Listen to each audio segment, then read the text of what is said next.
Jai Hind friends, my name is Ankit and in this video series we are going to cover all the questions from science section which have been asked in UPSC EPFO exam. This video is going to be very helpful for EPFO aspirants and not only for UPSC EPFO aspirants but also for aspirants who are preparing for CDS, NDA, CAPF or any other state PSCs. So let's begin our video. This video is going to be in Hindi language and all the contents written are in English language and the PDF shall be provided in our Telegram channel. और Telegram channel का link description box में है, तो description box से जा करके आप Telegram channel को ज्वाइन करके इसकी PDF ले सकते हैं। काफ़ी सारे क्वेश्चंस जिनमें डिटेल एनालिसिस की ज़रूरत है उनमें मैंने टाइप भी कर दिया है जो रिवीजन के लिए हेल्पफुल होंगे। वीडियो पोस्ट करनी है हर एक क्वेश्चन के साथ में और आपको पहले खुद से ट्राई करना है। तो पहला सवाल देखिए, आपसे क्या पूछा जा रहा है कि कौन सा फीमेल रिप्रोडक्टिव ऑर्गन ह्यूमंस के अंदर नहीं देखने को मिलता है, ओवरीज, ओविडक्ट्स, सर्विक्स या स्टेमन। अब ये आसान सवाल है, एनसीईआरटी के अंदर है। तो स्टेमन जो है ये फ्लावर एनाटोमी के अंदर आपको देखने को मिलेगा। स्टेमन के दो पार्ट होते हैं, एंथर और फिलामेंट। तो ये इमेज से आपको काफ़ी कुछ क्लियर होगा। इसके बाद कार्पेल भी होता है जिसमें स्टिग्मा, स्टाइल, ओवरीज ये इसके पार्ट्स होते हैं। अब कुछ चीज़ें यहाँ पे आपको पता होनी चाहिए, बहुत इंपॉर्टेंट है। जैसे पिस्टिल की अगर हम बात करें तो मोस्ट ऑफ द फ्लावर्स के सेंटर में होता है, ये होता है और ये फीमेल रिप्रोडक्टिव पार्ट होता है। इसके अलावा अगर स्टिग्मा की बात करें, tip is sticky and collect पोनेल, तो पोलन ग्रेन्स जो हैं ये स्टिग्मा के अंदर होते हैं। इसी तरीके से अगर स्टाइल की बात करें तो ये वाला पार्ट देखिए इमेज को ध्यान से, तो ये वाला पार्ट जो लॉन्ग स्लेंडर पार्ट है ये होता है स्टाइल। ओवरी क्या होता है, तो वो राउंडेड बेस जिनमें ओव्यूल्स होते हैं, एग्स होते हैं, वो ओवरी कहलाता है। ये इमेज ज़्यादा क्लियर है, यहाँ से आप काफ़ी आसानी से समझ सकते हैं। तो स्टेमेल क्या है, हाँ ये भी याद रखिएगा। स्टेमेन क्या है, तो ये मेल पार्ट है जिसमें एंथर और फिलामेंट शामिल हैं। तो अलग से हम बहुत डिटेल में डिस्कशन कर लेंगे कंप्लीट फ्लावर के बारे में, काफ़ी इंपॉर्टेंट होता है। बट फिलहाल यहाँ पे हमें चूंकि क्वेश्चन आंसर की सीरीज़ में ये चीज़ें कवर करनी है, टाइम बहुत कम है, तो इसके रिगार्डिंग हम फैक्चुअल ही बात करेंगे।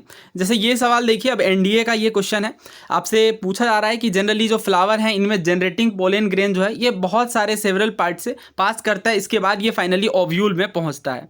तो आपसे ये पूछा जा रहा है, आपको गायनेसियम के पार्ट दिए गए हैं और आपको बताना है कि कौन सा करेक्ट सीक्वेंस होगा पोलन ट्यूब पाथवे का।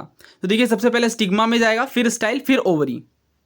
इमेज को देखिए काफ़ी अच्छे से क्लियर हो जाएगा। ये देखिए स्टिग्मा है, राइट, उसके बाद ये स्टाइल और फिर ये फाइनली ओवरी।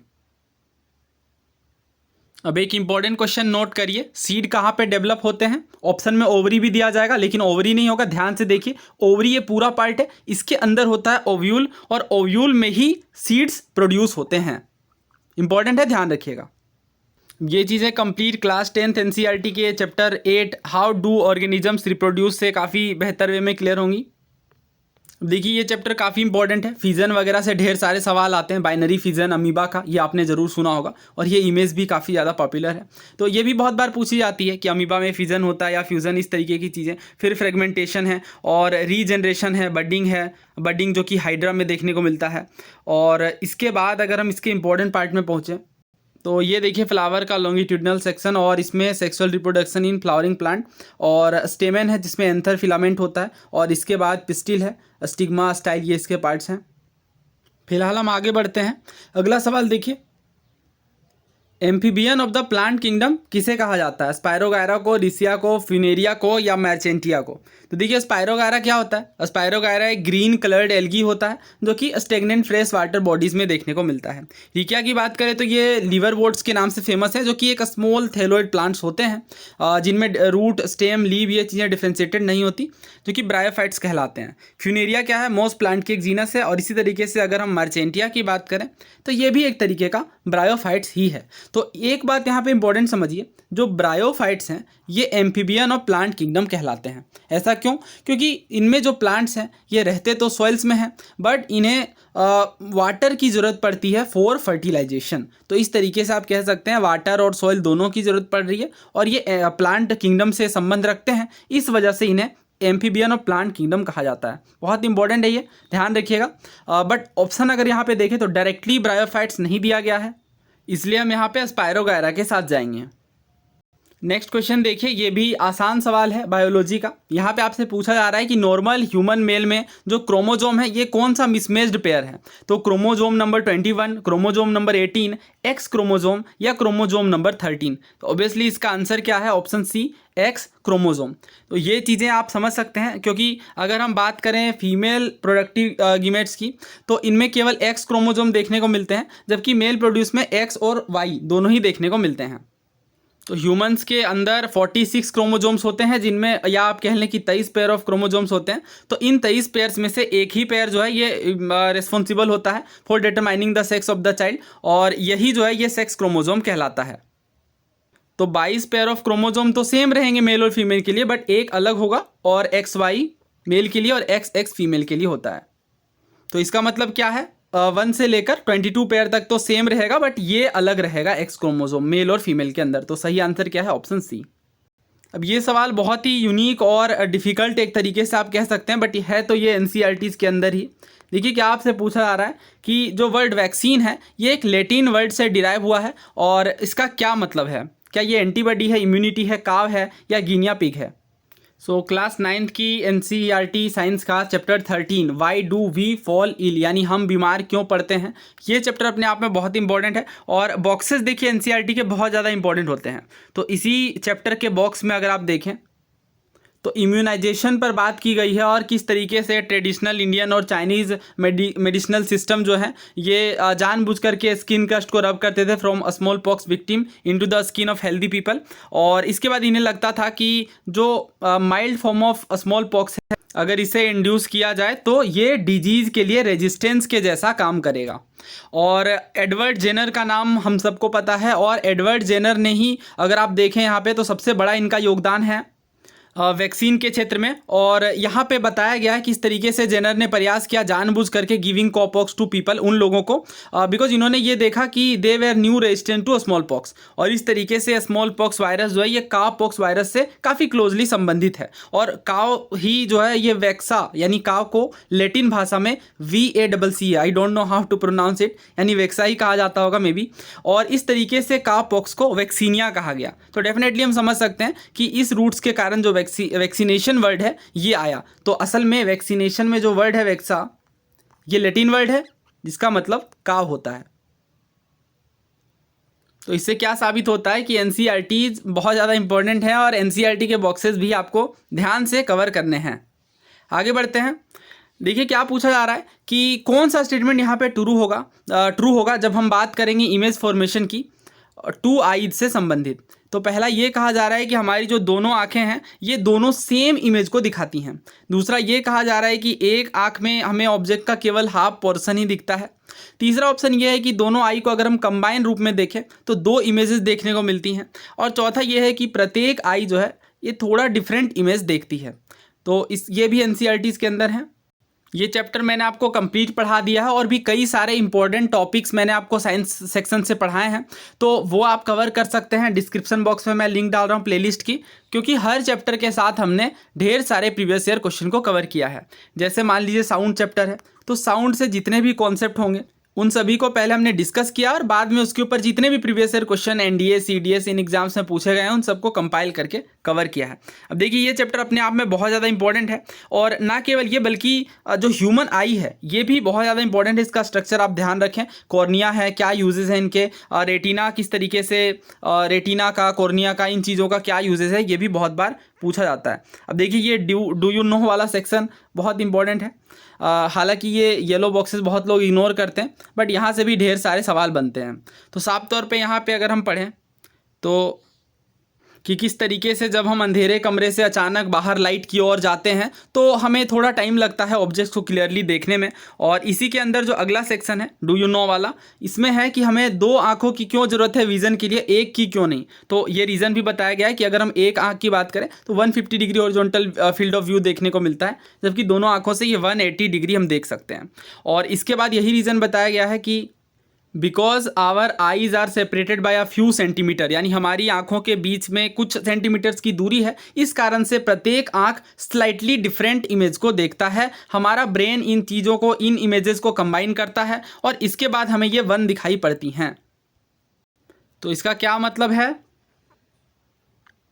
इसका मतलब है कि हमारा प्रत्येक आंख स्लाइटली डिफरेंट इमेज को देखता है और ब्रेन में ये चीज़ें कंबाइन होती हैं, ये इमेजेस कंबाइन होते हैं। आईज इन चीज़ों को कंबाइन नहीं करता है, इसलिए सी गलत है। सही आंसर ऑप्शन डी है। अगला सवाल देखिए, और ये एग्जामिनर का फेवरेट क्वेश्चन है, जहाँ पे आपसे इलेक्ट्रोमैग्नेटिक वेव्स की रेंजेस के ऊपर क्वेश्चन देखने को मिलते हैं, वेवलेंथ के ऊपर। तो देखिए यहाँ पे आपसे क्या पूछा गया है कि माइक्रोवेव की जो वेवलेंथ है ये किनके बीच होती है। क्या ये इंफ्रारेड वेव और रेडियो वेव के बीच होती हैं, विजिबल वेव और इंफ्रारेड लाइट के बीच होती हैं, गामा रेज एक्सरेज के बीच होती हैं, या एक्सरेज और विजिबल वेव्स के बीच होती हैं। अब ईएम वेव्स के बारे में डेफिनेटली बेसिक साइंसेज में भी हैं, बट क्लास 12 एनसीईआरटी का चैप्टर 8 काफ़ी डिटेल में है, तो बेसिक ही हम बात करेंगे, बहुत डेप्थ में नहीं जाने वाले हैं। डेफिनेटली हम ईपीएफओ के लिए प्रिपरेशन कर रहे हैं, तो उसके अकॉर्डिंग हमें देखना है। तो ये है इलेक्ट्रोमैग्नेटिक स्पेक्ट्रम, और सबसे ज़रूरी बात जो आपको यहाँ पे ध्यान रखनी है कि wavelength is inversely proportional to frequency. Wavelength जितनी ज़्यादा होगी उसकी फ्रीक्वेंसी उतनी ही कम होगी। तो अगर यहाँ पे हम बात करें फ्रीक्वेंसी के अकॉर्डिंग, फ्रीक्वेंसी का ऐसा यूनिट आपको पता होगा, हर्ट्ज होता है। गामा रे की सबसे ज़्यादा होती है, फिर एक्स रे का नंबर आता है, फिर अल्ट्रा वायलेट आती हैं, फिर विजिबल आती हैं, और विजिबल लाइट के अंदर हमें पता है विबग्योर वाला क्रम चलता है, यानी वॉयलेट कलर, फिर ब्लू, फिर ग्रीन, उसके बाद येलो, ऑरेंज, रेड, और इसके बाद आता है इंफ्रारेड वेव्स, फिर माइक्रोवेव्स, शॉर्ट रेडियो वेव्स होती हैं, और इस तरीके से फिर फाइनली होती हैं लॉन्ग रेडियो वेव्स, जिनकी जो वेवलेंथ है जिनकी जो फ्रीक्वेंसी है वो कम होती है। अब वेवलेंथ के अकॉर्डिंग इन्हें याद कैसे रखा जाए, ये बहुत बड़ा चैलेंज है, बहुत ज़्यादा इंपॉर्टेंट है। तो निमोनिक आप खुद से बना सकते हैं, या कुछ इंपॉर्टेंट कुछ फेमस निमोनिक्स भी हैं, जैसे YXUV is most rated car, इस तरीके से आप याद रख सकते हैं। Y को यहाँ पे गामा रे से हमने एसोसिएट किया है। इसके बाद X for X ray, U for ultraviolet ray, V for visible, I for infrared, M for microwave, और R फॉर रेडियो वेव, और at the end cosmic waves. ये जो EM वेव है ये हमने अरेंज किया है वेवलेंथ के अकॉर्डिंग, यानी डिक्रीजिंग ऑर्डर ऑफ एनर्जी या डिक्रीजिंग ऑर्डर ऑफ फ्रीक्वेंसी।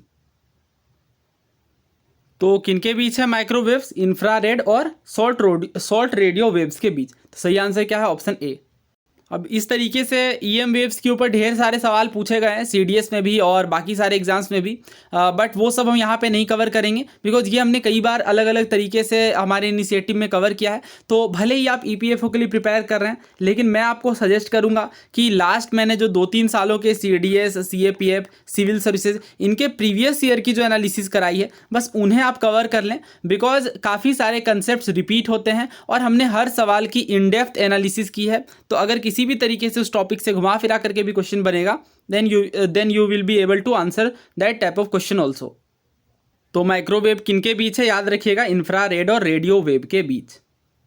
सो इस ट्रिक का आप स्क्रीनशॉट ले सकते हैं, या फिर कॉपी में अगर आप लिखेंगे तो लंबे समय तक चीज़ें याद रहेंगी। नेक्स्ट क्वेश्चन देखिए, ये एक टफ क्वेश्चन है। आपसे हाइड्रोजन एटम के साइज़ के बारे में पूछा जा रहा है। क्या ये 10⁻⁻10 मीटर होता है, 10 पिकोमीटर होता है, 10 माइक्रोमीटर होता है, 10 मिलीमीटर होता है, या फिर 1000 एंगस्ट्रॉम होता है? तो ये फैक्ट आपको डायरेक्टली बेसिक एनसीईआरटीज़ में नहीं देखने को मिलेगा। क्लास 12 फिजिक्स का चैप्टर 12 एटम्स है, और इसमें डायरेक्टली बताया गया है। देखिए, रदरफोर्ड का जो एक्सपेरिमेंट है ये न्यूक्लियस के साइज़ को बताता है कि 10⁻⁻15 मीटर से लेकर 10⁻⁻14 मीटर होता है। और इसके बाद अगर हम काइनेटिक थ्योरी की माने तो एक एटम का जो साइज़ है ये 10⁻⁻10 मीटर होता है। और इस तरीके से यानी लगभग आप कह लें कि 10,000 या 1 लाख टाइम्स लार्जर होता है न्यूक्लियस की साइज़ के मुकाबले। तो इसका सही आंसर जो है ये 10⁻⁻10 मीटर है, यानी 1 एंगस्ट्रॉम। याद रखिएगा, 1 एंगस्ट्रॉम में 10⁻⁻10 मीटर होता है, या 0.1 नैनोमीटर होता है। अगला सवाल देखिए, फोर्स के ऊपर पूछा गया।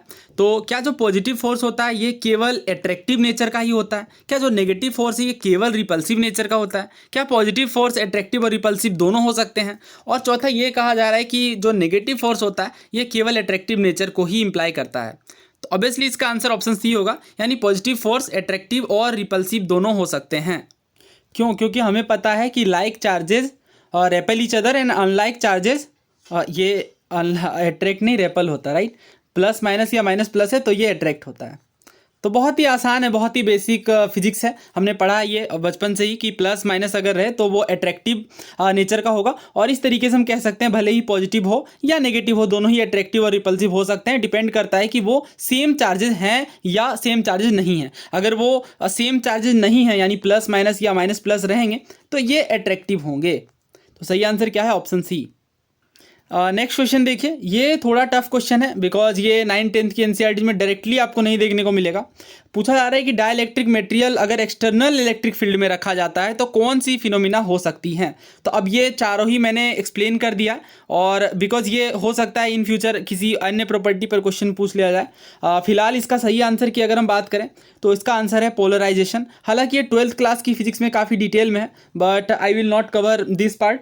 और यहाँ से अगर हम कवर करें तो देखिए, अगर डाई इलेक्ट्रिक की बात करें तो ये पोलराइज्ड होता है जब हम इन्हें इलेक्ट्रिक फील्ड में रखते हैं। तो जो फील्ड प्रोड्यूस होता है पोलराइजेशन के कारण ये एक्सटर्नल फील्ड के इफेक्ट को घटा देता है और इस तरीके से हम कह सकते हैं कि जो इलेक्ट्रिक फील्ड होगा इनसाइड अ डाई इलेक्ट्रिक ये घट जाता है जब हम इसे एक्सटर्नल इलेक्ट्रिक फील्ड में रखते हैं। तो नाउ वीडियो पोस्ट करके इस क्वेश्चन का आंसर सोचिए और ध्यान से आंसर करिएगा।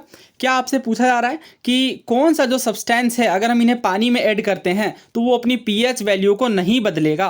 ऑप्शन है हमारे पास NaHCO3 यानी सोडियम हाइड्रोजन कार्बोनेट, दूसरा है NH4Cl, तीसरा है Na2CO3 और चौथा है NaCl। देखिए, कोई भी चीज़ अपना पीएच वैल्यू कब बदलेगी? जब वो या तो एसिडिक हो या बेसिक हो। लेकिन साल्ट के अंदर भी कैटेगरी होती है।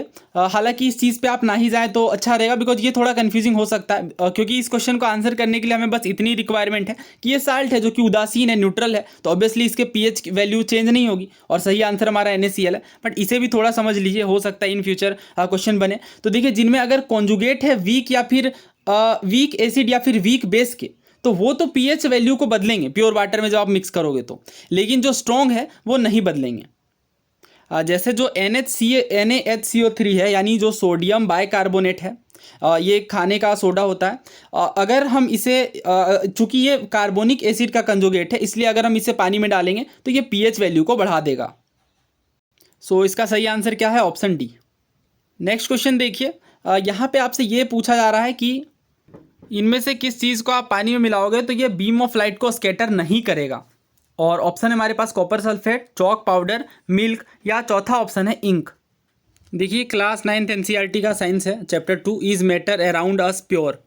अब इसके अंदर अगर आप देखें तो मिक्सचर के बारे में बताया गया है और मिक्सचर के बाद सॉल्यूशन के बारे में बताया गया है। और एक बेसिक बात यहाँ पे ये बताई गई है सॉल्यूशन के प्रॉपर्टीज़ में कि जो सॉल्यूशन होते हैं वो होमोजीनस मिक्सचर होते हैं। अब मिक्सचर आपको पता है दो तरीके के होते हैं, होमोजीनस और हेट्रोजीनस। होमोजीनस का मतलब समांगी मिश्रण, जो बिल्कुल मिक्स हो जाए। तो अगर सॉल्यूशन की हम बात करें तो चूंकि सॉल्यूशन एक तरीके का होमोजीनस मिक्सचर है इसलिए इसकी जो पार्टिकल की साइज़ है ये बहुत ही ज़्यादा स्मॉल होती है। ध्यान से समझिए अगेन कि जो सॉल्यूशन है इनकी स्मॉल पार्टिकल साइज के कारण ये बीम ऑफ लाइट को स्कैटर नहीं करती हैं थ्रू द सॉल्यूशन। तो क्या इससे आपको समझना है कि अगर कोई पार्टिकल का साइज बहुत ज़्यादा स्मॉल है तो वहाँ पे बीम ऑफ लाइट की स्कैटरिंग नहीं देखने को मिलेगी और ये सॉल्यूशन की प्रॉपर्टी है। लेकिन वहीं अगर हम नॉन होमोजीनस की बात करेंगे तो उस केस में हमें सस्पेंशन देखने को मिलेगा। और सस्पेंशन क्या है? तो एक तरीके का हेट्रोजीनस मिक्सचर है और इनमें जो पार्टिकल ऑफ सस्पेंशन है इन्हें नेकेड आई से देखा जा सकता है। और इसी से संबंधित आपने टिंडल प्रभाव के बारे में, टिंडल इफेक्ट के बारे में ज़रूर पढ़ा होगा। और इसमें एक बात और है कि जब स्मॉल साइज होगा कोलोइडल पार्टिकल का तो उन्हें हम नेकेड आई से नहीं देख पाएंगे, बट अगेन यहाँ पे स्कैटरिंग देखने को मिलेगी क्योंकि ये स्कैटर करेंगे बीम ऑफ विजिबल लाइट को। अब बस आपको ये सोचना है कि किन्हें पानी में मिलाने पर वो होमोजीनस सिस्टम ऑफ मिक्सचर बनेगा। और दूसरी बात ये कि पार्टिकल का साइज सबसे स्मॉल होगा। Copper sulphate, chalk powder, milk या अगर हम देखें इंक, तो देखिए मिल्क और इंक डेफिनेटली ये स्मॉल पार्टिकल नहीं होंगे और चॉक पाउडर ये भी बिल्कुल होमोजीनस मिक्सचर तो होगा नहीं। इसलिए हमारा सही आंसर क्या होता है? Option A, copper sulphate. अब दोस्तों मज़े की बात यह है कि अगर इसी एनसीईआरटी में हम दोबारा देखें तो देखिए टिंडल इफेक्ट के बारे में तो हमें पता ही है कि टिंडल इफेक्ट जो है ये बीम ऑफ लाइट जब पास करती हैं और वो सारे फिनोमिना किस तरीके से स्कैटरिंग होती है लाइट की। बट यहाँ अगर आप इमेज देखें तो ये टॉर्च दिखाया गया और ए और बी दिखाया गया। अब ए में क्या है, कॉपर सल्फेट का सॉल्यूशन है और कॉपर सल्फेट का सॉल्यूशन टिंडल इफेक्ट नहीं दिखाता है। और ये जो बी है, बी इमेज में mixture of water and milk दिखाया गया जो हमसे सवाल में पूछा गया ऑब्वियसली। अब ये टिंडल इफेक्ट को दिखाता है, क्यों? क्योंकि पाथ ऑफ लाइट यहाँ पे विजिबल बन जा रहा है और यहाँ पे पाथ ऑफ लाइट विजिबल नहीं हो पा रही है। तो ये चीज़ आप डायरेक्टली आप यहाँ पे देख सकते हो। तो इससे साबित होता है कि एनसीईआरटीज़ के बियॉन्ड साइंसेज जनरली नहीं होते हैं, एक आध सवाल हो जाए, बट इस तरीके के डिफिकल्ट क्वेश्चन भी जब आप लाइन बाय लाइन एनसीईआरटीज़ को कवर करोगे अच्छे से तो ऐसे सवाल भी सॉल्व होते हैं। तो चूंकि ये बीम ऑफ लाइट को स्कैटर नहीं करेगी इसलिए टिंडल इफेक्ट नहीं दिखाएगी। अब ये केमिस्ट्री का क्वेश्चन है तो इसमें मुझे काफ़ी कुछ एक्सप्लेन करना है, नेक्स्ट वीडियो में कवर कर लेंगे। अगेन ये क्वेश्चन भी कवर कर लेंगे नेक्स्ट वीडियो में। इस क्वेश्चन को फिलहाल कवर करते हैं। देखिए आपसे क्या पूछा गया, प्रोटॉन की खोज किसने की? ऑप्शन है थॉमसन, गोल्डस्टीन, रदरफोर्ड, चैडविक। अब इंटरनेट वगैरह पे आप देखोगे तो रदरफोर्ड देखने को मिलेगा, बहुत लोग गोल्डस्टीन क्लेम करते हैं, दोनों में बहुत कन्फ्यूजन रहता है। और यूपीएससी ने इसका आंसर ऑप्शन बी दिया है तो बहुत लोगों को लगता है गलत दिया है। तो ये सारी चीज़ें मैं क्लैरिफाई कर देता हूँ। ये क्लास 9th एनसीईआरटी का चैप्टर 4 है। चैप्टर का नाम है structure of the atom. Her chapter के साथ में इसकी समरी होती है जिसमें आपको इस तरीके से ये रहता है व्हाट यू हैव लर्नड। इसी के अंदर आप देखें तो क्रेडिट की बात की जा रही है कि इलेक्ट्रॉन की डिस्कवरी का क्रेडिट दिया जाता है जे थॉमसन को, और जब प्रोटॉन की बात आती है तो गोल्डस्टीन को दिया जाता है डिस्कवरी का क्रेडिट।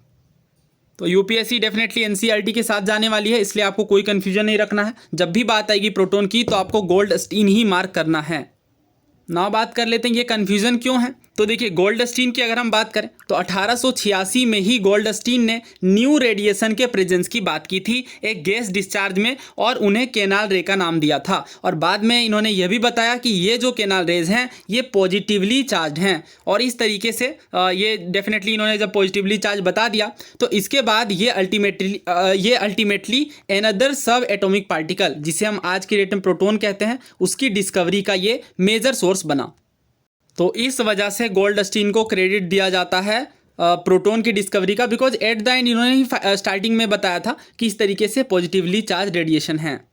अब रदरफोर्ड का नाम क्यों जुड़ा है ये तो आप यहीं से समझ सकते हैं कि रदरफोर्ड ने अपने मॉडल ऑफ एटम दिया था जिसमें इन्होंने अलग अलग तरीके के, जैसे अगर अल्फा पार्टिकल की ही हम बात करें, अल्फा पार्टिकल स्कैटरिंग के नाम से ये एक्सपेरिमेंट काफ़ी ज़्यादा फेमस है। तो इसी के अंदर क्या कंक्लूजन निकल करके आया था कि एक पॉजिटिवली चार्ज सेंटर होता है एटम में जो कि न्यूक्लियस कहलाता है। तो इस तरीके से रदरफोर्ड का नाम भी एसोसिएट कर दिया जाता है प्रोटॉन के साथ। बट आपको ध्यान रखना है गोल्डस्टीन का, क्योंकि जब क्रेडिट की बात आएगी तो गोल्डस्टीन का ही नाम आएगा। तो यहाँ पे हम एनसीईआरटी के साथ जाएंगे और सही आंसर क्या बनेगा, ऑप्शन बी ई गोल्डस्टीन। इसकी पीडीएफ मैं जल्द ही टेलीग्राम चैनल के अंदर पोस्ट कर दूंगा, आप टेलीग्राम चैनल से ज़रूर जुड़ें। और अगले वीडियो में जो बाकी के साइंस के क्वेश्चंस हैं उन्हें भी हम कवर कर लेंगे। देखिए अब मैंने तो अपना काम कर दिया, अब आपका काम है कि आप इस वीडियो को ज़्यादा से ज़्यादा लोगों तक शेयर करें और सब्सक्राइब करें चैनल को अगर चैनल पर नए हैं तो। धन्यवाद, जय हिंद।